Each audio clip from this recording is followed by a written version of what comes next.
Welcome to the Hope Over Coffee podcast, a place where we believe that life is better when we know and are known by others. We're here to stir your soul, ignite your passions, and help you find the hope that you've been searching for. So grab a cup of coffee, sit back, and enjoy the conversation as we dive into topics that matter most. We are excited to share this journey with you, and we hope that you will join us every step of the way.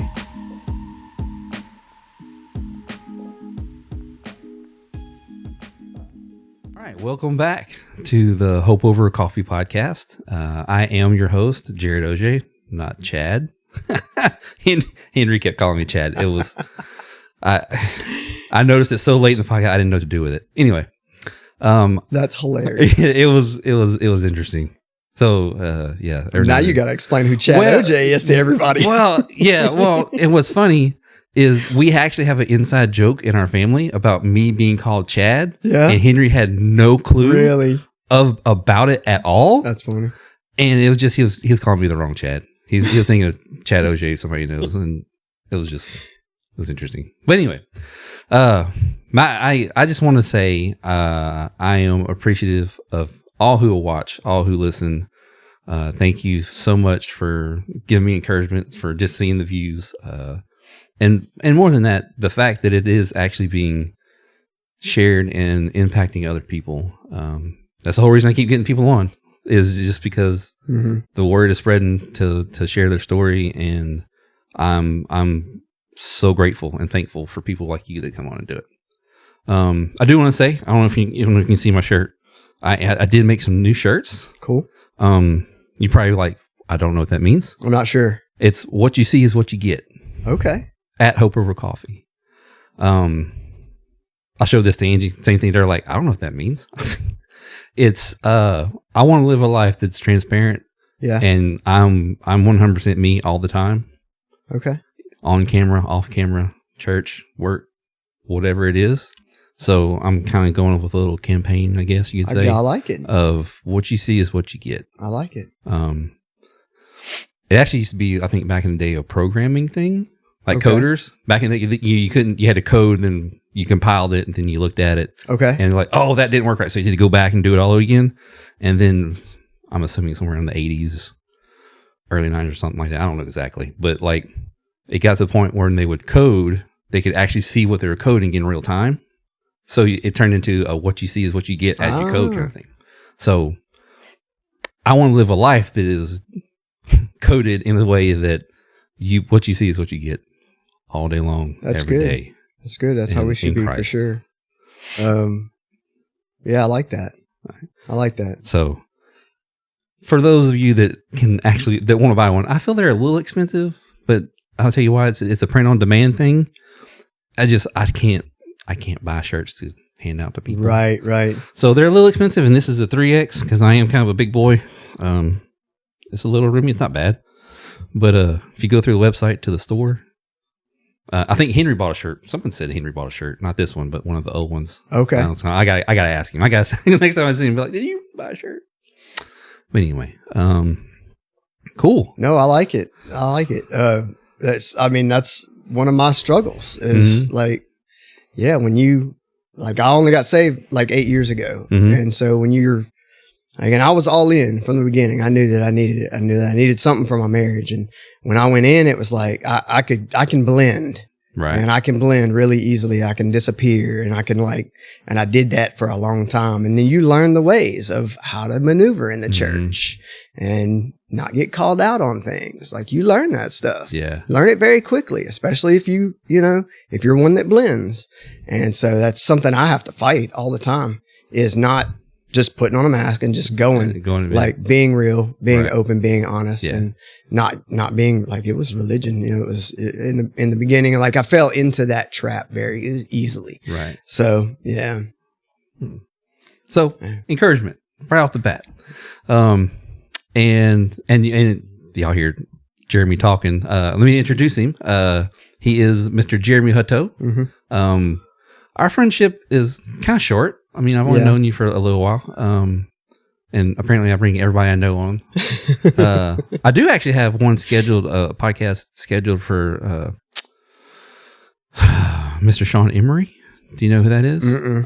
He came and did the, he's not the entertainment. for Impact Weekend, he was the guy. He's a perceptionist. Is what he says. He's not an illusionist. He's not a magician. He's a perceptionist. He says, "I'm going to lie to you, and you're going to believe it. You're going to lie to yourself and believe what I'm doing." That's cool. He's pretty cool. He's got his own website and stuff. So that's going to be my first real big step out of interviewing somebody. It's going to be interesting. That'll be good. It's going to be fun. Yeah. So anyway, I got you here. And if you don't mind, why don't you tell us, if you like it, share your story. Tell us something about you or what God's going on your heart. We're going to go wherever the Spirit leads us. Okay. And I'm good with that. And I'm probably going to ask you some questions. Okay. Hopefully. So start back at the beginning. I'll go all the way back to like my childhood and how I was raised. There wasn't any church in my home. There was nothing about God in my home. It was my mom and dad are still together to this day by the grace of God. They didn't, my dad grew up in a different religion than my mom. Mm-hmm. And so when they got married, they just decided it was best not to argue about where they were going to go and just not go. So maybe not, the best way to handle that, but that's fine, and I love them. There's, like I said, they're still together to this day. I love my parents. They're awesome. They didn't give me the foundation that I'm trying to have now, and trying to teach my daughter that foundation. And I've seen some of the struggles that my parents have been through and some of the stuff that maybe could have been avoided. And I think that's what my wife and I are trying to do, is trying to avoid that stuff and change things for my daughter down the road. Like, that's the goal. She got baptized last year, and so I was super happy about that. I got to actually baptize her. I'm sorry, I got to baptize her, but I was honored to be able to baptize her. I love when parents are just non-clergy, when it's not the staff, when it's not a pastor or somebody, because I appreciate it with they're in charge of the church. They do it, they lead. But man, I think back to the story of the Ethiopian. Like, hey, there's water right there. Let's go. Ethiopian eunuch. Yeah. That's all we need. Ready to go. And to hear whenever a parent does it, that excites me. I think that's the coolest thing. It's one of the things I love about our church. Like, we don't have a whole, we're not a denominational church, interdenominational church, and there's everybody from all kinds of different backgrounds that come. And, Andy talks with us. Andy's our pastor, and he talks with us about this stuff. And, I've been honored and privileged to baptize a few people. I think if you got down to it, like, I would maybe be considered like a deacon in our church, but we don't have deacons. So, but yeah, like Scripture says, like, let's go do it. Let's just go do it. Let's go do it. So I saw it. It was awesome. The Jesus Revolution. Did you watch the movie? I haven't yet. Oh man, it's so good. No, I need to. At one point, they're down at the beach, one after another. Just baptizing one after another. It was that's cool. So cool. Yeah. Yeah. So I had some new guys in life group Wednesday night. One got saved this past weekend, and one got baptized as a child. He grew up Catholic and got baptized as a child. And, we were asking them about maybe what their next step with God is. And they both felt like that's one of them, And I was like, before we left group that night, we're all coming out of the room, after prayer. I'm like, hey, there's a hot tub next door. Nobody bit on it though. Oh, man. It's like, let's go take care of this right now. But yeah. So are you from here? I grew up all over. So my dad was in the oil field when I was younger. I was born in Houma, Louisiana. Okay. So I got Cajun blood in me, You got a good accent for being born in Houma. Right. Hey, I love seafood. Like, that's in me for sure. Born in Houma, Louisiana.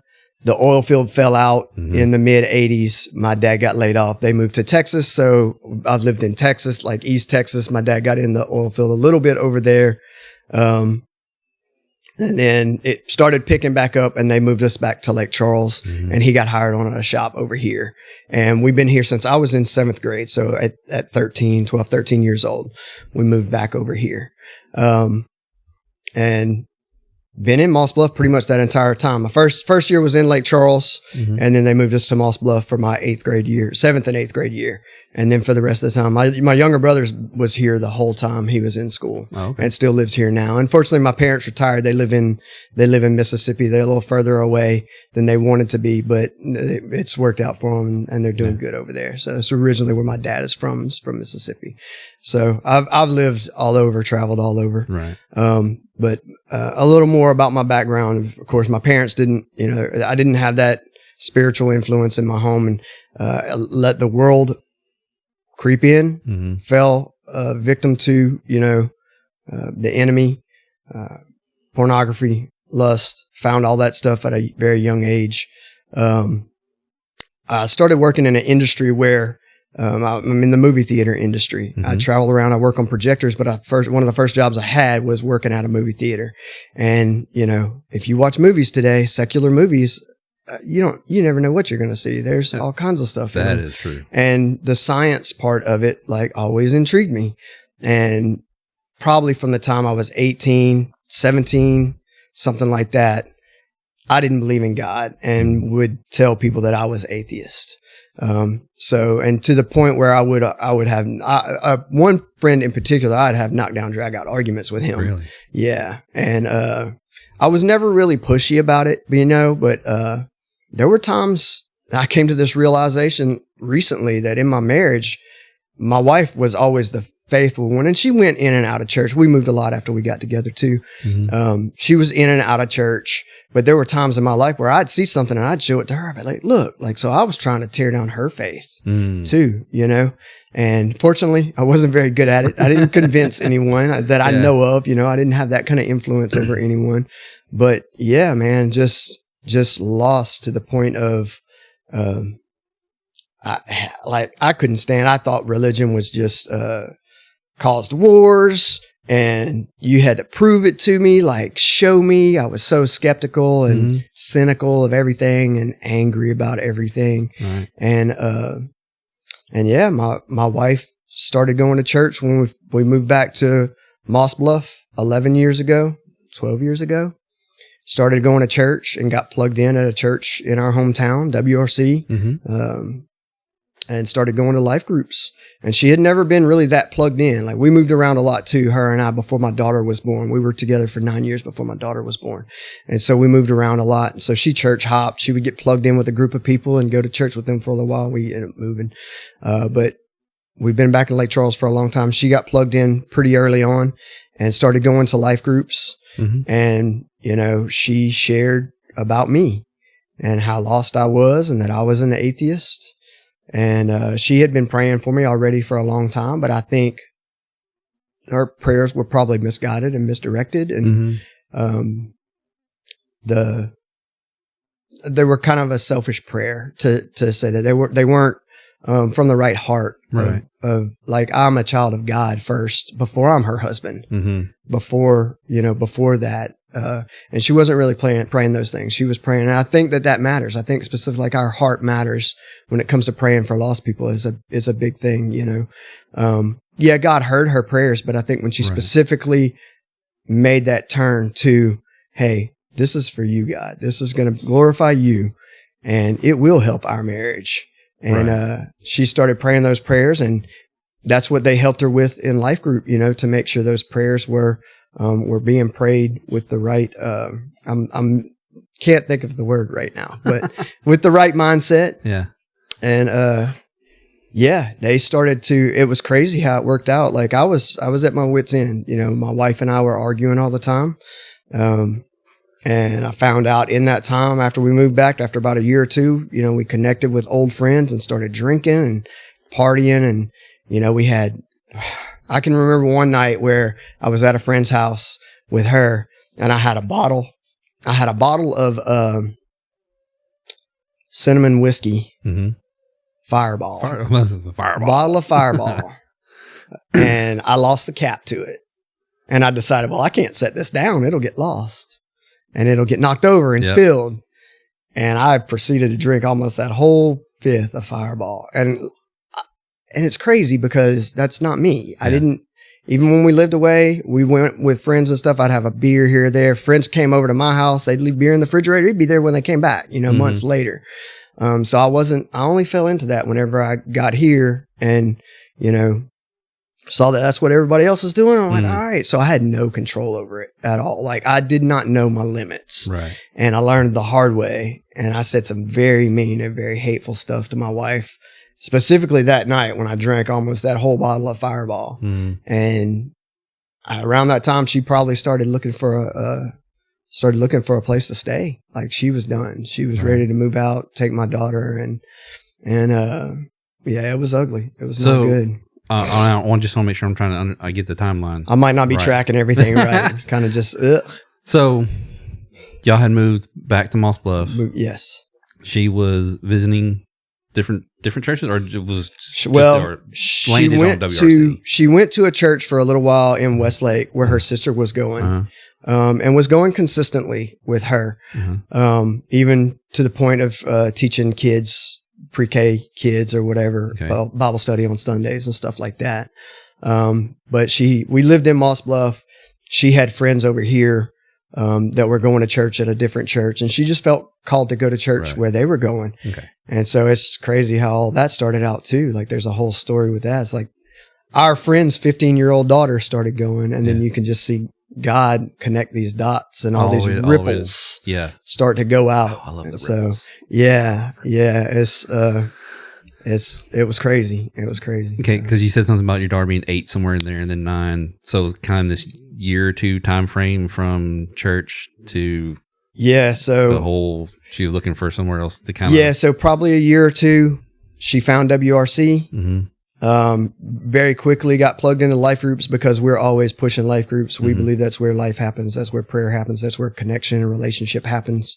You really see God move and ministry happen in life groups. Like I'm a huge proponent, like get in a life group, get people around you. Community, you need community. Yeah.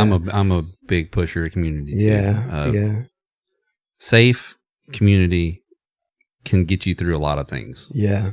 I'd say get you through everything. Honestly. Find people that will call you on your BS too.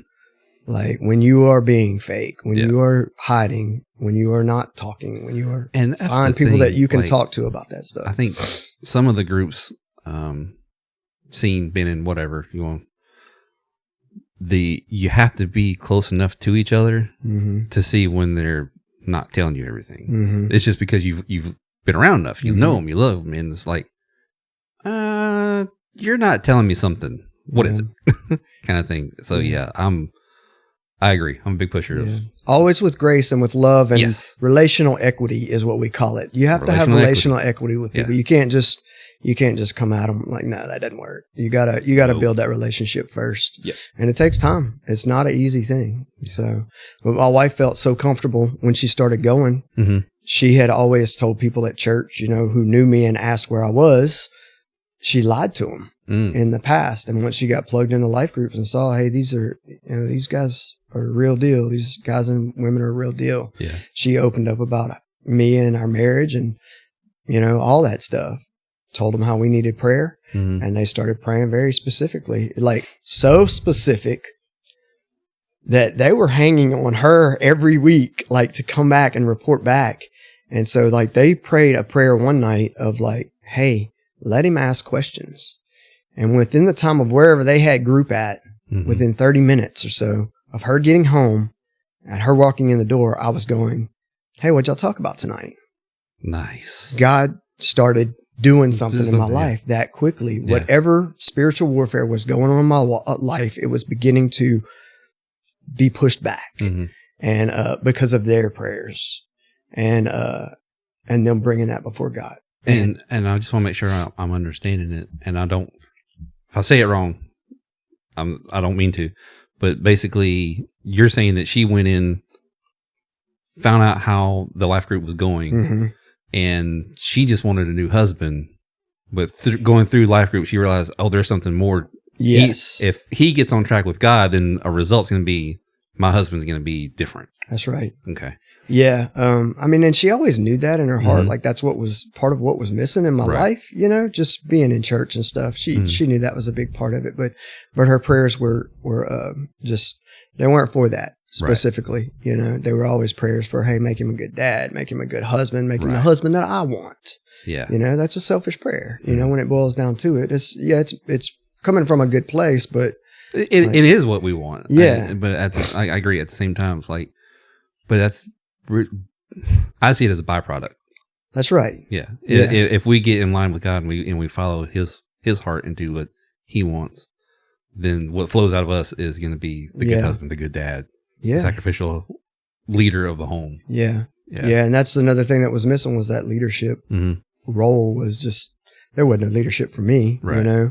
I was so selfish and wanted to do what I wanted to do. Battled depression, battled, anger, anxiety, depression a lot. And then, of course, pornography is always there, and you got just thoughts, always negative thoughts in my mind. And like, it was bad. I didn't want to get out of my house a lot of the times. If she asked me to go, so she knew when not to ask me. She knew the things that I would go do with her and the things that I wouldn't. And that's sad. You know what I mean? When your wife is like, got you figured out enough of like, I know I can't ask him this because it's going to cause a fight, or it's going to cause him to withdraw even more. Yeah. And now it's totally different. She knows that she can ask me to do anything, so, that's cool. Yeah. That's Yeah. good. So to continue on, she got plugged in to groups, started praying. Funny story. She volunteered our house before I'm saved. And like, I've gotten to know these people now over the years. And so I've had conversations with them about, them wanting testimony each week from her. I didn't know any of this was going on. I didn't know people are praying for me. I knew my marriage was in a bad place. I didn't know how bad. Thought I could fix it myself. But she volunteers our house to host, and they start showing up. And I'm the first couple of times I make plans. All right, I'm not going to be here. I'm not ready for all of this, you know? And so I leave early. Well, they caught me home one day and parked behind my vehicle. And look, like, I was like, yeah, y'all think y'all are smooth. Y'all ain't smooth. So I drove through my yard. Yeah. Like, through my yard and out my neighbor's driveway. Like, that's how bad I was, like, scared of this thing. Worried, running, and one of my favorite Psalms is Psalm 23. I think it's 23:6. It talks about God's pursuit of us. And that's what he was doing. Like, he was trying to chase me down. He's like, Jeremy, it's time. But it was gentle. It was with love. And so I finally did decide to, at some point, like, okay, I can only avoid this for so long. And I know what she's sharing with me is positive. It's helping us. It's good. She needs this, but I don't know if I need it, but I'll go for her. Right. And then my world was just rocked. My world was just like, there were weeks where I just I wasn't saved, but I'm listening to the material, and we have our prayer time, and I'm just sitting there boohooing, crying, asking, I'm seeing these guys ask for prayers and open up about, different stuff, all kinds of different stuff. Oh, okay. So what were you thinking and feeling in those moments of the sobbing and hearing all these things? Like, what was kind of going through your mind, and what were you feeling? Well, when I first showed up, it was like, okay, I'm going to sit here and be quiet. I ain't going to say anything, So I'm sitting there in prayer time, and I don't know. It was just like, I just saw broken people, and I saw people like me. They weren't different than me. I thought they were different than me. I thought they were churchy, and I thought they were perfect. And I was like, I was so wrong about all of this. How much deeper does this go? I was so wrong about it. And then it was just like, I just want to get to know Jesus, so it happened really fast. And I actually got saved in church one day. So our group, it was probably just a matter of 3 or 4 months, maybe. Okay. So our group decided to do what's called a cardboard testimony in church. We had a pretty big group. At one point, there was probably 20 or 25 adults in it. It was crazy big. We didn't have a whole lot of groups early on. And so we're like, we're going to do this cardboard testimony. And they sent us a video of what it is. And I'm like, oh, that's pretty cool. And I'm like, what am I going to put on my cardboard? And so that week, or however long they gave us to think about it, that week was probably the week I decided, like, this is it, I'm going to do this, and I'm going to go pray with my pastor at the end of the service. And so I don't remember exactly what I put on my cardboard, but it was, lost in something. And then the other side said, living now in Christ or in God. And I'm like, well, I can't stand up there and say that. And I'm not sure. Yeah. And so, that same Sunday we did the cardboard testimony. If you don't know what a cardboard testimony is, there's videos on YouTube. You can check it out. It's a very powerful, testimony, short testimony of how God touches. Basically a before and after. A before and after. Kind of thing. Yes. Yeah. And so, that Sunday went down to the front and prayed with Andy, and Andy turned me around and was like, he knew everybody in that church had been praying, half you were the people. A hot topic, man. Yeah. And so like, I'm like, Andy, what are you doing, man? Like, cause I don't want any attention or anything. And I'm walking down the front and there's people crying and shaking my hand, people I'm in life group with. And they're like, you do not understand.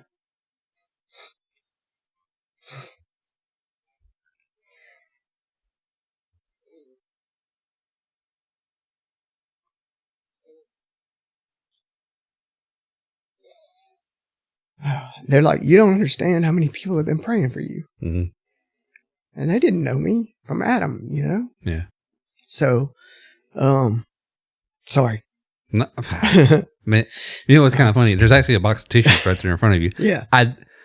This is the first time we actually probably had tissues sitting on the thing with someone in here. Yeah. Maybe it's for a reason. Yeah.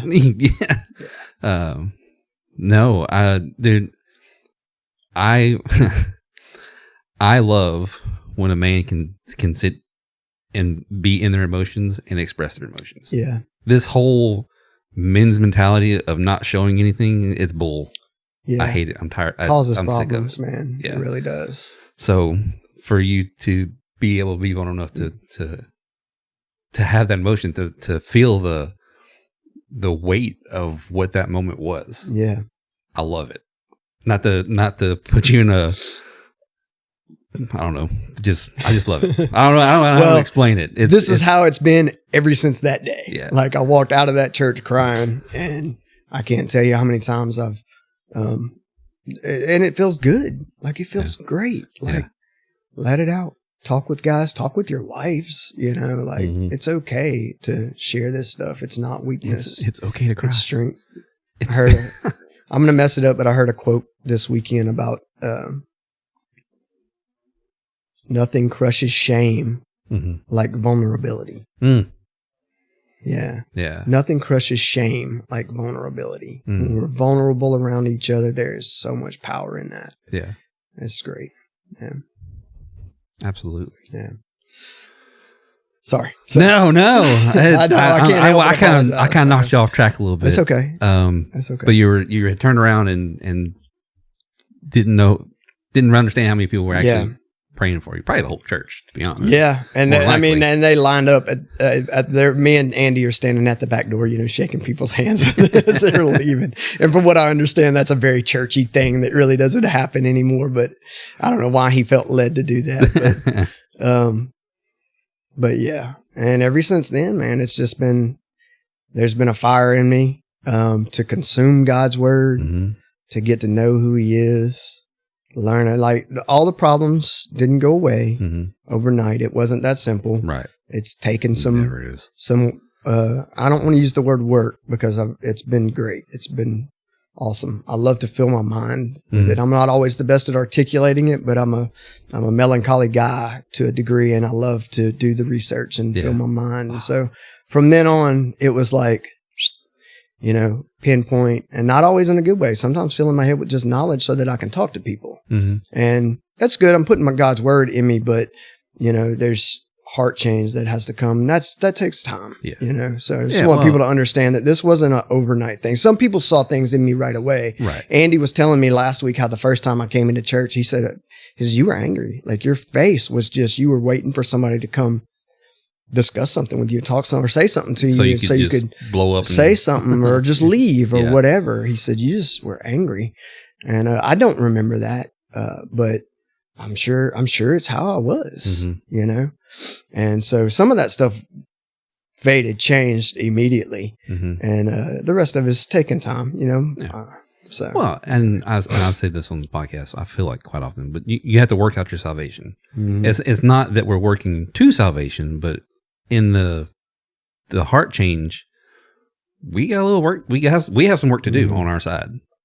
So the digging in and understanding, I think that's just us gaining our understanding toward God. And once we realize those things, then we're like, oh, well, yeah, this needs to be different. I didn't see it before. Yeah. It's kind of revealing. So yeah, I get what you're saying. And I agree. Yeah. There's work. It's not that we're working to something, we're working out of something. That's right. That's right. It's done. The work has been done. Yeah.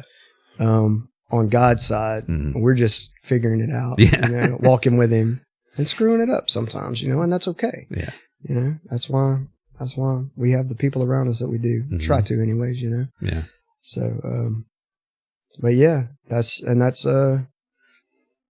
been a great adventure. It's been 8 years now, and one of the best things that happened to me was I had a group of those guys that went to Faith Walk, and they got back from Faith Walk, and I was like, well, I want to do that. You know, I was open for anything at that point. Right. I was like, give me more. And went to Faith Walk very early on in my salvation. And first time I prayed out loud was at Faith Walk. Oh. You know, I never prayed out loud. It's probably, oh man, I guess it's only about 4 months into my salvation. So I think it was November of 15, and I think I went in like March of 16. So yeah. And like still hadn't prayed out loud in life group, was going to life group and still hadn't prayed out loud in life group. But I had a group of guys that I knew and was familiar with at Faith Walk, and we'd do something and those guys would be there, and I'd go talk with them, and then we'd pray. And it was like, all right, Jeremy, like nobody asked me, you know, but we made this circle and we'd each go around praying, and I won't ever forget that. I won't ever forget that praying out loud for the first time. That was, freeing too. Yeah. You know, so, but yeah, it's just been awesome ever since. Great. So my immediate conviction, obviously out of, you know, after being saved, was for my marriage. And so that was the first thing that I really dove into. And it's funny because when I went on Faith Walk, at the end of Faith Walk, when you go, you get a book. The person that leads it gets to give you a book. And the book that I got was Love is a Decision. And it's a very popular book. I didn't know anything about it. I've never heard of it. But man, I dove in, and it just talks about how we are as men, and not so much just men. It's men and women. You know, love is a decision on both sides. But it, you know, that's what spoke to me was the stuff about men. And like from then on, like I read that book and started to apply a little bit of it. And we've actually been parts of marriage groups and led marriage groups, co-led marriage groups through the years. All that stuff, like that was my original heart coming out of salvation, because I knew that's where I needed the most work, was in my marriage and figuring all that out. So yeah, that made it really easy. It's crazy how God works. Like the first thing I get afterwards is like, here you go, you know. Let's see, was that luck? Yeah, right. What are the chances? Yeah. 100%, as my pastor would say. Yeah. They're 100%. 100%. Yeah. Well, that's cool. And man, I feel you on the marriage thing. Because I mean, me and Angie, we are in our, you know, we're both remarried. This is our second marriage, and going to Faith Walk and all those things, it really, I think, turned me around. Not that we were in a bad place, but it just getting right in God fixed all those other, you know, fixing those other things. I won't say fixed all those things, but fixing those other things. And I haven't told them yet, but we went to the marriage conference in February. We went to the one in Dallas, and it was it was good. And one of the things that we came back with, in between the speakers, you know, they have little ads up on the projector and just kind of stuff. And one of them was it's called a Marriage Mediation Institute. Okay, and it's through XO, the XO marriage people. And basically, you go and learn how to do marriage mediation. And marriage mediation is basically the opposite of a divorce mediation. So you're trying to get them to learn how to cope and deal, in my understanding of it, is cope and deal with things before you get to the point of going through with a divorce. Right. It's almost like a last ditch effort kind of thing. Mm-hmm. And while we're up there, I saw it pop up, and I was like, man, that's interesting. I think that'd be kind of cool to do, to go through that. I just kind of thought it. I didn't say anything. Just kind of went through my head. Well, at the end of the day, me and Angie went to supper, and she's sitting across the table, and she was like, "Hey, you saw that thing for the Marriage and Mediation Institute?" And I was like, "Yeah." What are the odds? I was like, "Yeah." I think that'd be interesting. I think that'd be good. Yeah, me too. Why didn't you say anything? I don't know. I usually kind of wait till we agree on something, then I'll say, "Hey, I already thought about that." But anyway, I was saying all that to say that we really want to do it, and we're kind of waiting for God to provide what needs the money, because it's not cheap. But I feel you. I say all that to say, man, the heart that me and Angie have together about getting with couples and helping build their marriage it's heavy on us, and for us to go through that, I think it's going to be amazing and That's awesome. cool, man. Yeah. And we want to we want to use it. Right now, our thoughts are it's going to be a ministry kind of thing. Yeah. Because it's intense. Because they say like it's 40 hours of home study for us to then go up there and do the 2-day intensive, which is 2 10-hour days of doing the program. And then they come alongside you for a little while, and then they just kind of send you off, and then you're certified and all this stuff. But for someone to come in and want to do the mediation, it's an 8-hour day. Yeah. So it's kind of intense and scary, and daunting. Yeah. Yeah. But at the same time, if you're not kind of fearful, I don't think, are you even following God? Because you're like, if I was super confident and be like, well, I don't know that I'm really.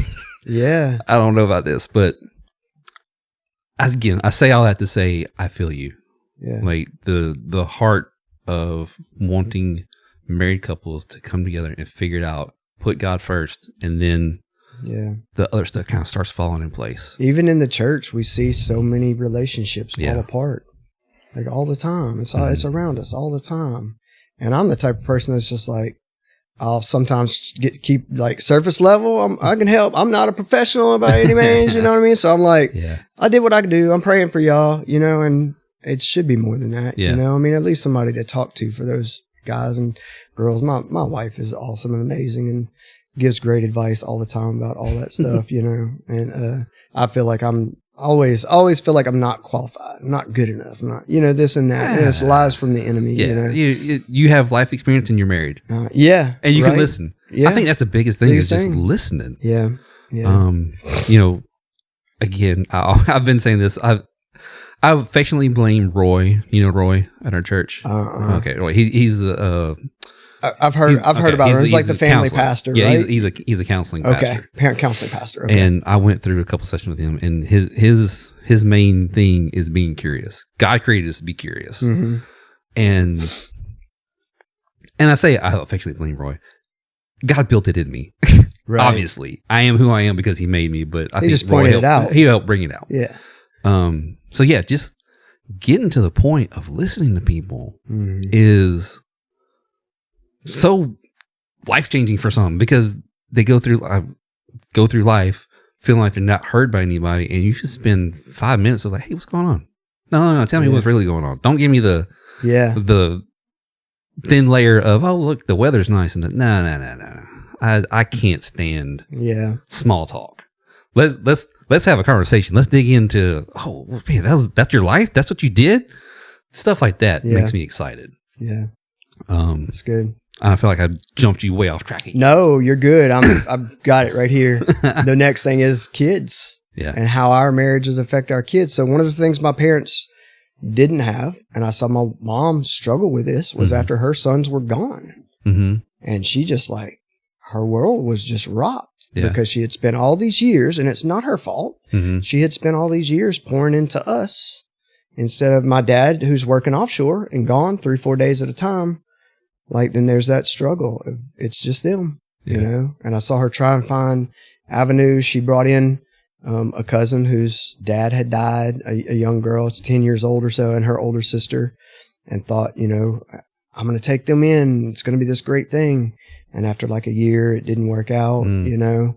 And so I saw her do these things. And when I got into church, one of the things that was spoken to me right away was like, your wife is not where your joy is. Your wife is not your foundation. Mm-hmm. I love my wife, but my wife can be an idol. Yeah, absolutely. And my kids can be an idol. And that was part of my wife's journey, you know, for the first several years of us, of my daughter being born. Like that's what it was, is she put her on a pedestal basically, you know?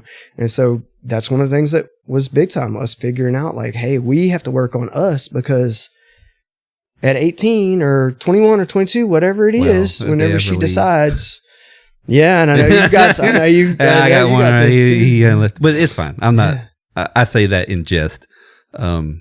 He's 22, but he's working toward a career. He's learning how to be an electrician. Yeah. And so just us figuring that out and figuring out like it was a light came on. I was like, this is why your mom struggles with depression herself. Mm-hmm. You know, she lost this huge part of her life, and it is a huge part of, especially any woman's life. Mm-hmm. That's her babies, you know, and will always be her babies. But when you leave your mom and dad and you're joined together with your wife, like that's your new family. Yeah. And that's forever. Like you're a team, and eventually your kids will grow up and go away. And not saying it's easy. And we have a 15-year-old right now. We'll be figuring stuff out here in just a few years. Yeah. I'm sure there will be some ups and downs with it, but I think that Jesus has given us that, like we can fall back on him. Mm-hmm. Like we can fall back on him. Yeah, we're going to have some ups and downs. I'm sure there will be some tears shed over whatever decisions Lucy makes. Mm-hmm. But hey, me and her mom are a team. Right. We're a team to the end. Yeah. And so we got to work on that. We got to keep that flame kindled. So, and for us, when we got turned on to the XO marriage conference, mm-hmm. that's our thing now. We do 2 trips a year. Yeah. I want to go so bad, man. Anniversary and XO. Those are almost pretty much non-negotiables in our life. Like, really? We're going to go do this thing. And it's I think going into that point of that's us building us. Like, we make sure those things, and like this last one, we finally have enough people where I work where mm-hmm. I could actually unplug from work. Like I didn't bring my computer. Yeah. I turned off notifications on my phone for emails, and it was just us. And both of us are like quality time kind of people. Mm-hmm. So riding in the car for 6 hours and just talking. That's good. Spending time together. And we also make sure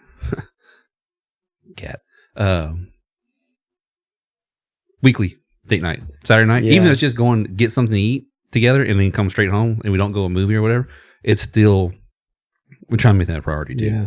So I get where you're coming from. Yeah. We didn't for a long time, man. We didn't make that a priority. And man, I look up to some friends so much that have made such a good example. We have some that are just faithful, like every week they will not miss date night. Yeah. You know, and we're still working on that. We're working towards that, you know. Mm-hmm. And there's a lot more dates now than there used to be. I can say that. That's good. So, yeah. And my wife is a quality time person. I'm an acts of service person. And my lowest is, she's a words of affirmation and quality time. Yeah. And my lowest is words of affirmation. So I can sit and not say anything. Okay, on that note, I have to work on that. What do you do to die to self and give her words of affirmation? What are you doing to help with that? I mean, probably the bare minimum, you know? Yeah. I think the biggest thing is, when we just stop at night and lay down in bed and have even if it's just 5 or 10 minutes of conversation with each other, that fills her love tank. That fills her in 2 ways, that she gets that quality time because I'm not distracted by anything. And it doesn't always work out like that. But, and she also gets words of affirmation from that too, just through that conversation. Yeah. So, I probably should be a little better about, and you know, man, I tell her how awesome she is all the time, but it's probably more just in passing. There's not an intentionality about it, you know. Well, text messages. I'm a text guy. And so like, that's a big way for me to communicate to her. Like, and she gets mushy about it. She likes it. So that's good. Yeah. Well, the text message is the new letter, right? You know? Yeah. So. I've come to learn how much I enjoy words, but I like spoken word apparently. Yeah. I can write things. I feel like I write really good. But texting, it gets on my nerves. Let me just call you and see what's going on. You had said something that poked my brain. Oh, it was the doing better. So even though we're both kind of a quality time, we can fall in the trap of we're sitting right there watching this thing. Yeah. And we're together, but we're not doing quality time. Yeah. So it's that we miss the intentionality of filling each other up too. And it's not like it's hard. No, all you got to do is go click, cut it off, turn it off, put your cell phone over there. Yeah. You know, and we choose to, I don't know. Our brains are weird. We want to feed them with nonsense, you know, or games or whatever all the time instead of like this person that's sitting here that's literally next to us. Yeah. And then even in watching TV, I'll start playing a game.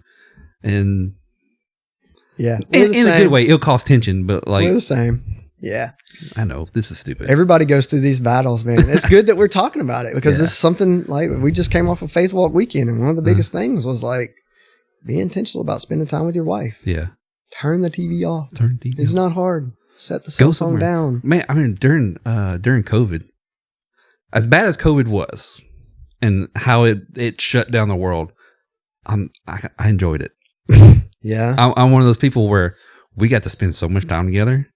And when we finally got tired where we couldn't stand to be in the house anymore, man, we just drove. Yeah. Let's go for a drive. That's cool. And we went to Lake Arthur, just made a big circle and came back and let's just spend some time together. Just get out of here. Yeah. That was the bad part was you're confined to the house, but we enjoyed spending so much time together. Well, that time was really rough for me because I told you I'm with a theater company, cinema.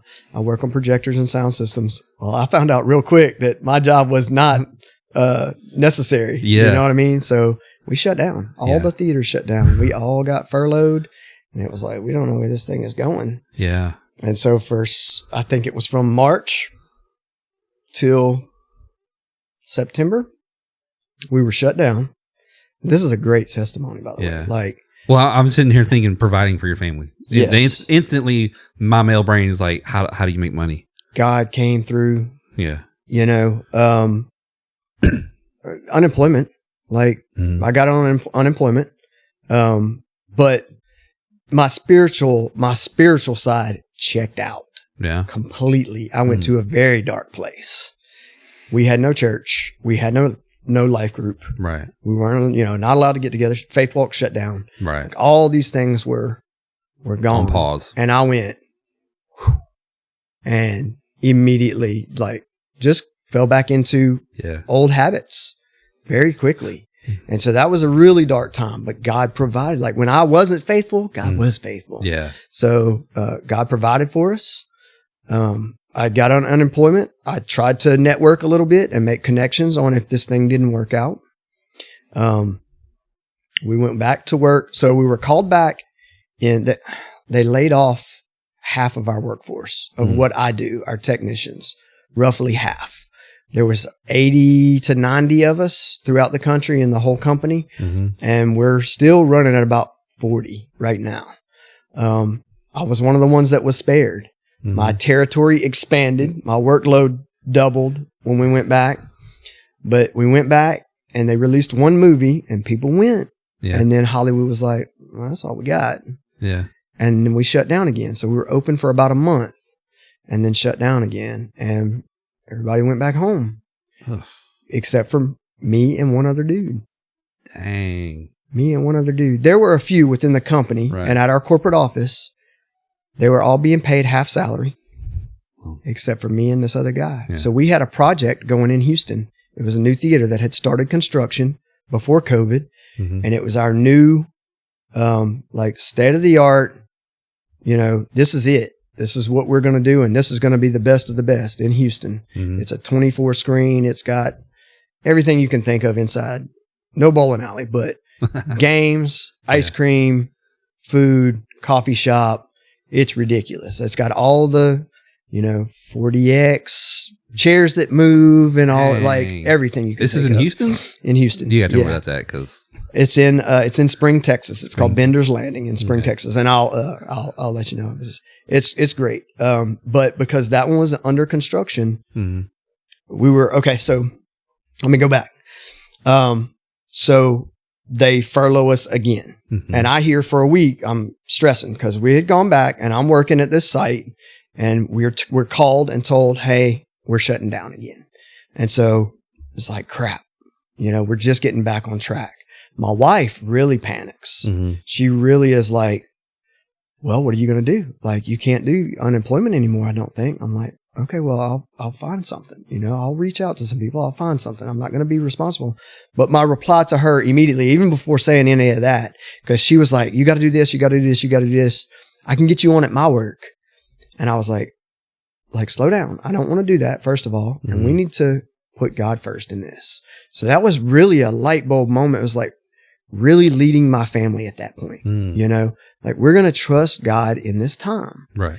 And I wasn't irresponsible. I wasn't thinking, well, he's just going to provide, whatever. No, I've reached out to people. I know that, there are people in my life for a reason. So we stressed for like a week, maybe even longer. My wife goes down front Sunday, cries, gets on her knees before God, gives it to him. That following Monday, I get a call from my boss saying, we want to keep you on. So for that next 6 months, while everybody else is furloughed, me and the guy in San Antonio are commuting back and forth to Houston 5 days a week, full salary, taken care of. Yeah. Didn't have to change anything other than I was away from my family a lot. Right. It stunk, but I'm providing for them. Yeah. God's provided this thing and giving you. Yeah. So like I say, it was hard in the beginning, but through the whole thing, even though I wasn't faithful, I wasn't doing the things I was supposed to do. And that whole time there were guys reaching out to me. Man, I'm ashamed to say that I hit ignore on my phone a lot of times, which is because I just didn't want to talk to anybody. Right. And my wife saw it and she's like, I'm worried about you. I had friends call me out. Man, we know you're going through something right now, man. You're disconnected. So, I've apologized to those guys and let them know I don't want to let them down whenever they have issues too. So anyways, I'm going to interrupt you again. Yeah. Because brain just rolling through stuff.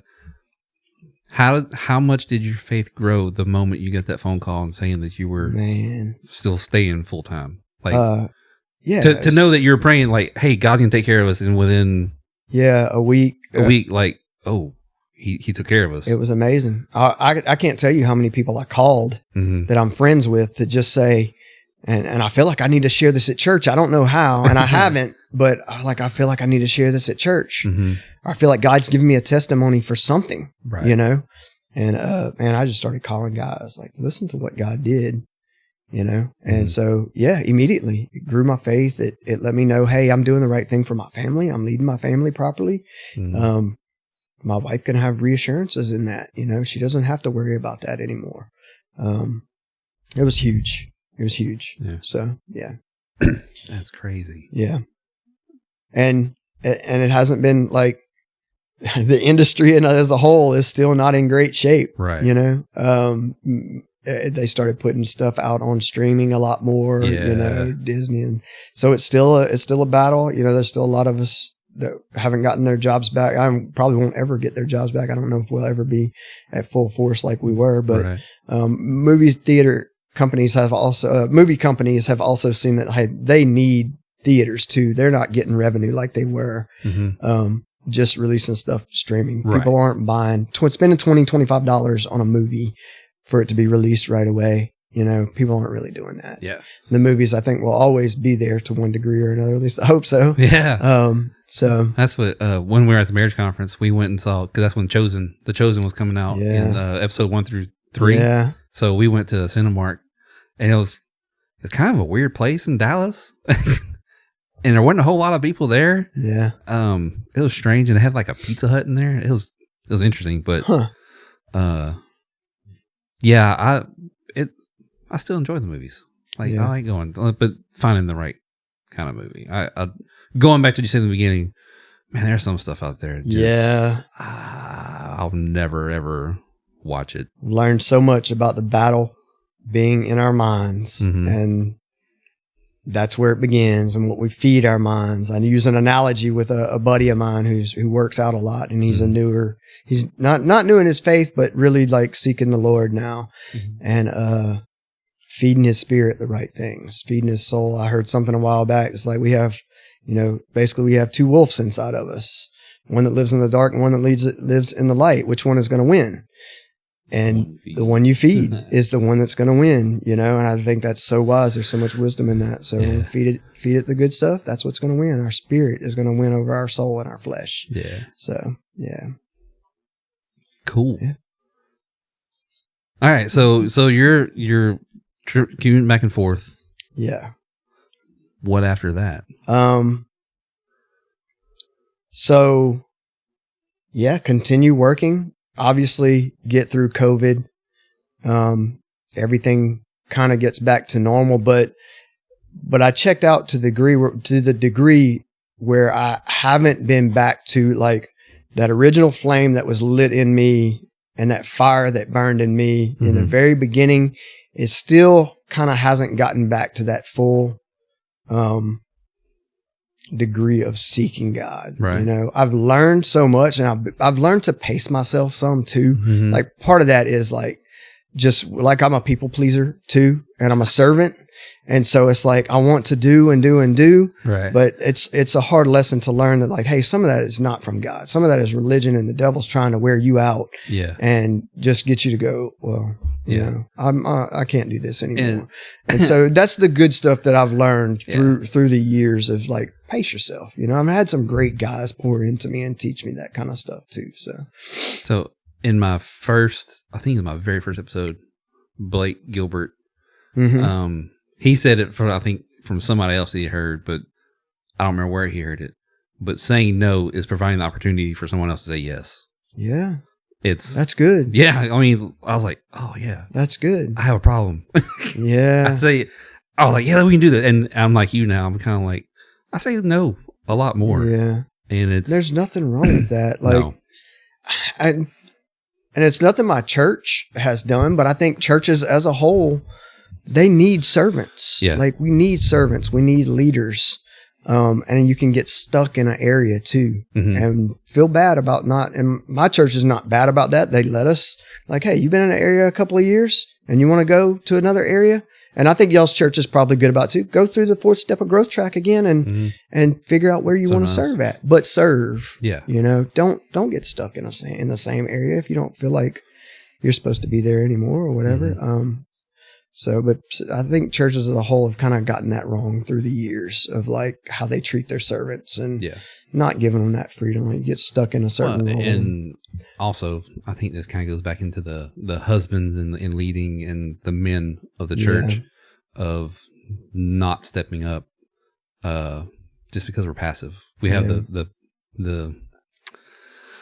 I want to say the sin. It's the sin of passivity, but the mindset of Adam, the passivity of not stepping forward to take care of business. And then when you do have the ones that step forward, I don't know how true it is, but it's the stat of 20% of the people do 80% of the work. Yeah. In any setting, but especially in a church, like they get burnt out and bored and they don't want to do it anymore. And it's just exhausting for them. So you venture out. Yeah. Be brave enough to go fail. Yeah. To even try something new and like, oh, this ain't me. We're so scared of failure, man. Oh The comfort zone is like, I'm all about my comfort zone. Yeah, and life. I've said this before too. Life is all about pain management. Yeah, and we don't want to be in pain. So we find the most comfortable thing, and when we find it, we stick with it. We're okay to a degree with our women leading our churches and stuff too. Like you look at statistics, like women are the ones going to group. Mm-hmm. Women are the ones going to prayer. Yeah. Women are the ones toting us around. Yeah. And that's not how it's supposed to be. You step up. At all. Yeah. It's not how it's supposed to be. System was not set up like that by God. No. So that's a burden that they shouldn't have to bear. Yep. Unfortunately, they're awesome. And they're good at doing it. And we let them do it too much. You know. So, agreed. I've done that too much in my life too, of the passivity and allowing other things. That's the area I'm trying to grow into in leading and making decisions and calling things what they are and all that stuff. Yeah, I don't want to paint the picture of like, hey, I do all this. That's not it at all. Me neither. Man, I can stand, like I said in the beginning, like I can blend. I can stand back and watch other people, do the stuff that they're doing and just be okay with it. Yeah. Sometimes too. Well, so to go along with that, we are not perfect. Just because just because I'll get on camera and try and put stuff out, I get it wrong probably way more often than I get it right. Yeah. Same here. People are people. What's funny is like the closer that my wife and I get in this walk with the Lord, and she's like, well, and I defer to her a lot. And the reason is I do trust her. I trust her walk with the Lord. I trust her judgment in a lot of things, but I find myself, I'll lean towards something one way and she's leaning towards something the other way. And then we talk, and it's not so much that we come to a middle ground, but like she's like, I'm like, yeah, that's okay. And it can work out that way if she sees it that way. And it's not even so much like we got to do this my way kind of thing. It's like, you find a middle ground most of the times, or a compromise, but hey, it's okay if we do that way too. That's all right, So I find myself in that position a lot of times, but we need to at least have the conversation and not be, hey, let her make this decision. There needs to be a conversation at least in whatever that is, So, absolutely. Yeah. Agree. Yeah. It's a journey though, man. It's a process. But I mean, I wouldn't change it. Like I'm glad that I still remember the other side of it, because I can enjoy this side of it so much more. Yeah. So, yeah. To remember where you came from and to know you're not that guy anymore. Yeah. And I hated that word atheist for a long time. I hated it, but I know it's atheist, agnostic. I mean, I looked up the definitions a while back, and because I was having a conversation with a guy, and he was like, were you really atheist or were you agnostic? And I'm like, man, I wasn't just like, I don't know, which I think is what agnostic is. I was like, when I die, I'm going in the ground, taking a dirt nap. That's it. There's nothing else after this. This is it. This is as good as it gets. And I mean, I think that's atheist. And I think by definition, that's atheist. So I don't know. What are your thoughts and opinions on that? My understanding is an atheist would be like there is no God, there is nothing. The very humanistic aspect, and agnostic is there is some kind of higher power. I don't know that it's God. I know that there's something else in the universe, kind of thing. Very spiritualism, I think, kind of mentality. Yeah, that's my understanding. Some kind of creator. Yeah, some kind of creator. Yeah. Not necessarily that it's God, but there's something. Yeah, I didn't. That's how I understand it anyway. I didn't. I say that's. I mean, that was the stance I would take. I had morals. I still was a husband. You know what I mean? I treated people with respect. I didn't just dog people or whatever. But so God put that in me before I knew I had it in me. Where it came from Him. Our moral compass, so to speak. So it wasn't robbing and stealing and stuff like that. But so I forget what the point was. But I do that a lot on here. I've been like, where was I going with that? Yeah, I don't know. It's a powerful. I've gotten accustomed to. I guess to go back where I started, I've gotten accustomed to using that word more because I know that it goes back to that cardboard testimony. Right? Yeah, one side of it, boom, this is what I was. I was an atheist, Mm-hmm. you know, lost, depressed, angry, all this stuff. And the other side of it is now like, I'm a child of God. Yeah. He redeemed me. He called me, you know, and I have a purpose now. Yeah. Like, that's the biggest thing. It's like there was no purpose before. Mm-hmm. It was just meandering. And how do I get from one pleasure to the next? Yeah. That was it. Like, all right, I'm watching TV now. It's that time. Let's put on some pornography. Yeah. You know? All right, what's the next? Okay, I'm going to eat now. You know, where's the next pleasure coming from? And then that's even what I was hitting doing. that next pleasure, it's not enough. It's not enough. It's not enough. It's never enough. Never yeah. enough. There's a hole that's in our heart for a reason. Yeah. And there's only one thing that can fill it. That sounds very churchy, but I believe it. I believe it. I mean, truth is truth. Yeah. So I hope this helps someone out there. You know, I hope it gives somebody hope. Me too. I think it's a hopeful story. I think it's a story that shows that when people of faith get together and live their faith out mm-hmm. and show it to other people, like mm-hmm. it's not good enough to just say, I believe in Christ, but live it out. Like I had to go to life group and I had to see it because I was so skeptical of everything. And when I saw it, I saw people living out what they believed.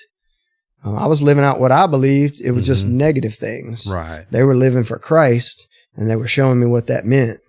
And when I saw it, you know, because that's what I would have argued. Like, I'm not going to show me Jesus. Show me mm-hmm. Jesus even lived, you know, show me. And it's so stupid. It's such a stupid argument. Mm-hmm. Like we live by faith every single day by the things that we do, you know? And, it's such a horrible argument. And, but I saw that in those people, man. And it was, it became real. It just became real. Seeing them live it out. That's, you know? I've been on multiple different journeys. I feel like I'm in 2 journeys right now. One of them is really trying to understand what it means to be in the sonship of God, mm-hmm. being who we are, just being mm-hmm. to be under God as a father. And then here, like in the last day or two, it's kind of funny. I say funny that you talk about them going back to the shirt mm-hmm. of what you see is what you get. Those people were living out their faith mm-hmm. as a follower of Christ.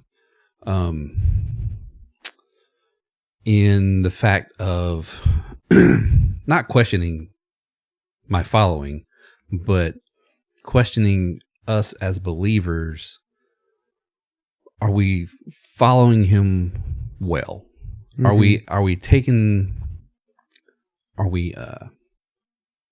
do I put it? Are we taking up our cross daily? Are we actually living in the uncomfortableness mm-hmm. of following Christ to the fullest? I mean, what does that look like? Yeah, that's where I'm at because that's man. Because season 4 of Chosen came out. We watched all that. ND group. I haven't seen the last few episodes. We did go and see 1 through 3 at the theater, but we haven't seen spoil anything for you. But just thinking of I read the book. Thinking about disciples and thinking about people, the stories in the Bible. Mm-hmm. This morning, I think I text Dusty of, kind of poking through Genesis, and you come to Noah. After the fall, you come to Noah, and I was asking him, like, do you feel like this is the first recorded moment of God asking his people to do something that's just crazy? Mm-hmm. Like, you have to trust God because I'm telling you to do something that you have no clue what's mm-hmm. going to happen. And it's like, do I have that kind of faith? Mm-hmm. Do I have the faith to step out of the boat? Yeah. I barely had faith to start a podcast when I felt like he told me to do it. Yeah. I fought this for months, which actually this Easter is going to be 2 years. I've been doing the Hope Over Coffee thing. Yeah. When it first started, I was just posting journals on the website. And I've said this multiple times. God told me it's not what I told you to do. I was like, oh man. Okay. He said, I told you to do this. Yeah. And I don't know. And it's like I said, it's not that I'm questioning my faith. It's how much faith do I have? No, but I mean, like, It's a good question. Yeah. I think we should always be in that place of questioning. Yeah. Too. You know what I mean? Like when you're in that spot of like, I don't know, you just don't want to get too comfortable. Yeah. You don't. That's a dangerous place to be. You can stay in the comfortable. No. I mean, you're getting into some deep theological stuff there too. I know. And I feel like everybody tells me I'm a deep thinker. Yeah. No, I like it because I'm the same way. I have had this, this thought, and man, I like listening to Francis Chan. I haven't listened to him in a long time, but man, he had a huge church in California, and he shut the whole thing down. Mm-hmm. He's like, this is not what's in the Bible. Started doing home churches. Yeah. Where's all this money going? I love Francis Chan. I haven't kept up with him. This has been for a few years ago, and then he went on a whole thing where he went as a missionary to China. He got kicked out of China. Like, there's a whole big journey, and I haven't kept up with it super closely, but I know some of the big points, and I don't know. And to go into that, so at the marriage conference is really when the idea of the sonship thing kind of came up, and falling under God and just being a son in that he wants to take care of us. Mm-hmm. He wants to be the father and just hold us and do things for us and all these things. And when I got home, I made a list of things I'm believing him for. And I guess that's kind of where my thought is really going, because like the whole marriage mediation thing, it's going to cost us about $4,000. Yeah. I don't have a spare $4,000 to go do this thing. And it's like, I'm not trying to manifest it, but at the same time, I believe he can do it. Yeah. And I think he's going to do it. Do I really have that much faith? Like when it comes, yeah. How long do I wait? So, how long? I don't know. That's just kind of where my mind wanders. Well, I told God this past weekend, I still deal with low self-esteem, low self-worth, stuff like that. I have too much downtime, and my mind just starts running wild, and most of the time it's with negative thoughts. Yeah. And man, I know the disciplines that I need to be practicing to help me with that stuff. And I told God this weekend that I would just follow him anywhere, like to keep that closeness with him that I had. Like, I want to keep that. I don't want to fall back into the trap of depression and anxiety and stuff like that. Right. And I told him this weekend, I don't know what that looks like, but I'll follow him wherever he wants me to right now. Maybe it's because I was on this mountaintop high, but I'm in it and I'm putting it out there right now, and I have guys that I've told that I want to hold me accountable. I don't want to go backwards in my faith, and whatever next step he has for me, I want to take it. I want to be sure of what it is, but I want to take it. And if it makes me a little uncomfortable, I'm good with it, So I know he'll provide. I know he'll take care of me. I know he wants the best for me. He wants better than what I want for myself. Yeah. Yeah. And it goes back to that whole being a son. Yeah. Of a father that it's okay when we're riding the bike to fall off the bike and he picks us up and puts us back on the bike. Yeah. Shoves us along, So, it's a very good question. It's a very deep question.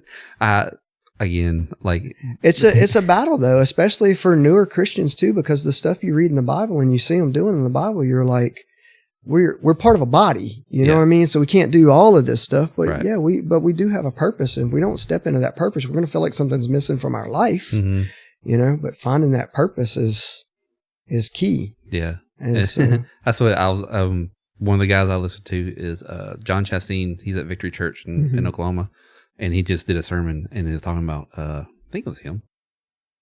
I don't know. Somebody, I'm pretty sure it was him. Talking about Gideon. And like, Gideon was a coward. Yeah. But God used, he kept testing, and God just was so patient and made him successful that after he finally had that success, he was like, I'm in. Like, the next thing he did, there was no question. It was, all right, you are who you say you are, and I'm gonna quit questioning you. I don't like that story. I don't like that story. I mean, I think that I don't know. I like how it worked out for Gideon. Yeah. But I think when God calls us, we need to step into that. Yeah. Gideon fought it, and he knew the answer. He knew the answer to the question. The whole time. Like, But that's God's grace and faithfulness in our life, you know? So, yeah. But anyway, I don't know. That's good. I've started a journey with a book that my pastor gave me, and it's called God Without Religion. Mm-hmm. And the guys, and it's nothing crazy, nothing ridiculously hard to understand, simple stuff that we understand in the difference of religion. I fall into the trap of works-based stuff, you know, and all the time it seems like us as people, like we need that for some reason. Mm-hmm. And God is in the new covenant. Mm-hmm. God don't need us. Yeah. He had to make the system so that he didn't need us. Yeah. Because the one that he made, that where he was using them with the law, it fell apart. You know, it wasn't going to get us closeness. It was all, there was a plan from the beginning, and it had to build up to. Yeah. And his grace is sufficient. You know, his like, I need to rest in that more. Absolutely. You know, I'm right there with you. It's a really good book so far. I'm a couple chapters in, and it's crazy stuff, dude. And it's not your typical church book. And it's funny, my pastor gave it to me, and I'm reading some of this stuff, and I'm like, I love my pastor. Yeah. I mean, it's pretty awesome. I love Andy. Yeah, Andy's awesome. So, but yeah, it's been a good journey, man. Cool. It's been some ups and downs and some drifts and some, you know, always a work in progress.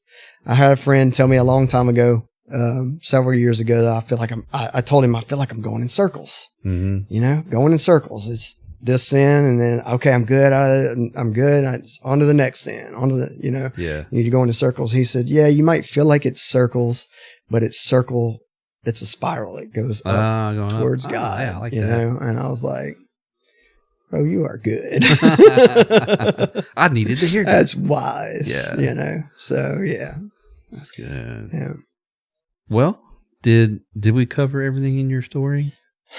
Man, I think so. All right. It's just beginning though. Like this is the start of the journey. I'm trying to look at it now with fresh eyes every day. Yeah. You know, and accept that he has something new for me every day, and just try and figure out what that is. So keep that fire lit and burning, you know. If you watched any of these, what you said you have, you know, I don't know if you know, but I generally ask, is there anything that you would want a man to know to be encouraged? Just top of your head. Like what would you say to a guy just kind of random to encourage him from your perspective? Pride is a killer. Mm-hmm. Guys let their pride get in the way. And I'm saying this because pride is one of my biggest battles. Mm-hmm. And if we can just humble ourselves before God and humble ourselves to our wives and love our wives and our kids the same way, like there's no end to where that will go. Yeah. You change your generations to come in your family when you lead as a humble servant leader. Those ripples. Yeah, those ripples. So that would be what I lead with. That's one of my biggest battles, is my pride and stubbornness. And so, it's not easy to overcome that at all. And it's hard. It's the hardest thing to see ourselves. Everybody else sees it in us, you know. Yeah, we're blind. But we're blind to it. Yeah. There's a couple of sermons there's one by Adrian Rogers. I listen to it a couple of times a year because I need it. Mm-hmm. And he nails it. It's called The Problem with Pride or something like that. And, it's an eye-opening sermon. So one of the guys I listen to, he puts it this way for us. I mean, it applies to us, but I think he was talking about in the sense, the context of marriage. Mm-hmm. If you would just die, everything would be fixed. Yeah. we gotta die to ourselves. We gotta die to ourselves. Yeah. And in I think in that context he was putting in marriage, it's not a 50-50. It's 100% I have to die to you, and you have to 100% die to me. And then in doing that, we're putting Christ first. That's and then right. All the other stuff kind of tell my wife down. This stuff. Huh? I said, tell my wife this stuff. Joking. I'm kidding. My wife is amazing. She's very good at dying to self. Yeah. She puts my feelings above hers 90% of the time. So she's teaching me a lot. Yeah. So yeah, that would be my one thing if I had to put it out there. Cool. It's crazy because I see it in my daughter, you know, that pride. And it's like, I'm glad I've gone through that battle and I can, like, not done with it, you know, but I have more self-awareness about it now and I can help her through that. Yeah. You know, she still doesn't see it when she's arguing with her mom about something, or it's like, Lucy, she's right. Yeah. Okay, now I'll apologize to her. And she's like, sorry, you know? And so, but pride goes so much deeper than that, because it's the root of everything that we do that's negative. Every sin comes from how's the lust of life, the pride of life. It's the lust of the flesh, lust of the eye, the boastful pride of life. There you go. Yeah. If that can sum up everything in those three things. If I look at pornography, why? It's because I feel like I deserve something. Yeah. I put it on a pedestal. If I'm feeling down, it's because somebody's not pouring into me. Yeah. That's pride. Like, there's so many aspects of pride that affect us that we don't realize, you know? So many facets, I guess, that affect us, and it's not easy to see them. So anyways. And Jesus being that perfect example can shows that he can overcome those, because I don't remember where I picked this up, but like, if you look back in Genesis at the fall, that's what happened, was the lust of the flesh, lust of the eye, boastful pride of life. Jesus being tempted in the desert was the lust of the flesh, lust of the eye, boastful pride of life, that he overcame through the word. So it's like, it can be done. Oh, cool. It's just, we have to live like he lives. Yeah. So yeah. Not a self. The cross. Yeah. It's hard sometimes. It is hard. It is not easy. Because we're selfish people. Yeah. Yeah. But God is good and God is faithful. Yeah. And as hard as it may seem, sometimes it's worth it. Yeah. Yeah. It's always better. Yeah. So. All right, man. Cool. Good? I think so, man. I think I'm good. I think I appreciate it. Yeah. Anybody that comes on here, thank you so much. Thank you for being vulnerable and sharing your story. And I'm sure someone's going to hear it and it's going to encourage them. Yeah. And that's I'm actually going to probably put a little thing on. So Jack Tillery, I recorded him the other day. Okay. I haven't put it out yet. I got to do a recording to put in front of it. And it's, man, you know, in this culture, this world, like YouTube, social media, everything is that it's like people are always begging for likes and clicks and shares. And it's like, I don't want to do that. Yeah. But at the same time, the algorithm, to beat the algorithm, you gotta, like, have to. It has to look interesting and stuff. So I just want to say that to say, man, if you like the content, if you like the conversations, share it. Like, cool. Yeah. And if you like it, like it. If you don't like it. Like, you don't have to. I'm not going to beg you for it, but if you want to do it, it does help. And then it gives me encouragement too. I'm not going to lie. I mean, we're people. I'm still a person. Like, oh, that's cool. It's interesting to see when it does kind of bump a little higher than usual, or it kind of goes a little further. And he's like, it is interesting. But I say that to say, if you like what we're doing, or what I'm doing, what God's doing through me, that Hope Over Coffee, that's what's going on. Yeah. If you like it, hit the like button. If you don't, watch it and go on to the next thing. There's 100 million things to look at on YouTube. Yeah. You know? There you go. I hope I've done a good job of explaining and it makes sense to, I think it's great. I can ramble. So, yeah. Yeah. All right. Well, until next time, thanks, guys. Thank you for tuning in to the Hope Over Coffee podcast. If this story has touched you and you know someone who would benefit from it, please share it with them through one of the many platforms Hope Over Coffee is available on. Hope Over Coffee can be found on Spotify, Apple Podcasts, Google Podcasts, YouTube, and several other platforms. If you'd like to stay connected and become a part of the community, you can find Hope Over Coffee on the Band app by searching Hope Over Coffee on the band.us website. Thanks once again for joining us on this journey, and we look forward to sharing another cup of coffee with you next time.